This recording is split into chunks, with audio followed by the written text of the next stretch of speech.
হরে কৃষ্ণ। শ্রীমদ্ ভাগবত শ্রবণ করলে মানুষের আত্মিক উন্নতি ঘটে এবং জীবনের প্রকৃত উদ্দেশ্য সম্পর্কে বোধ জাগ্রত হয়। এটি ভগবান শ্রীকৃষ্ণের লীলাকথা ও ভক্তির মাহাত্ম্য বর্ণনা করে, যা শ্রোতার হৃদয় ঈশ্বরপ্রেম জাগিয়ে তোলে। শ্রীমদ্ ভাগবত শ্রবণের ফলে ১. মানসিক শান্তি।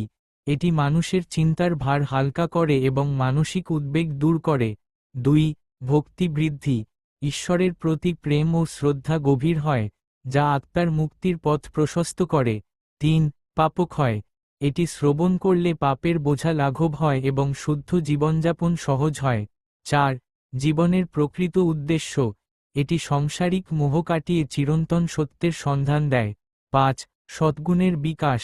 সত্যবাদিতা, দয়া, ক্ষমা ও ধৈর্যের মতো গুণাবলী বৃদ্ধি পায়। সংক্ষেপে, শ্রীমদ্ ভাগবতের কথা শ্রবণ করলে ব্যক্তি সংসারের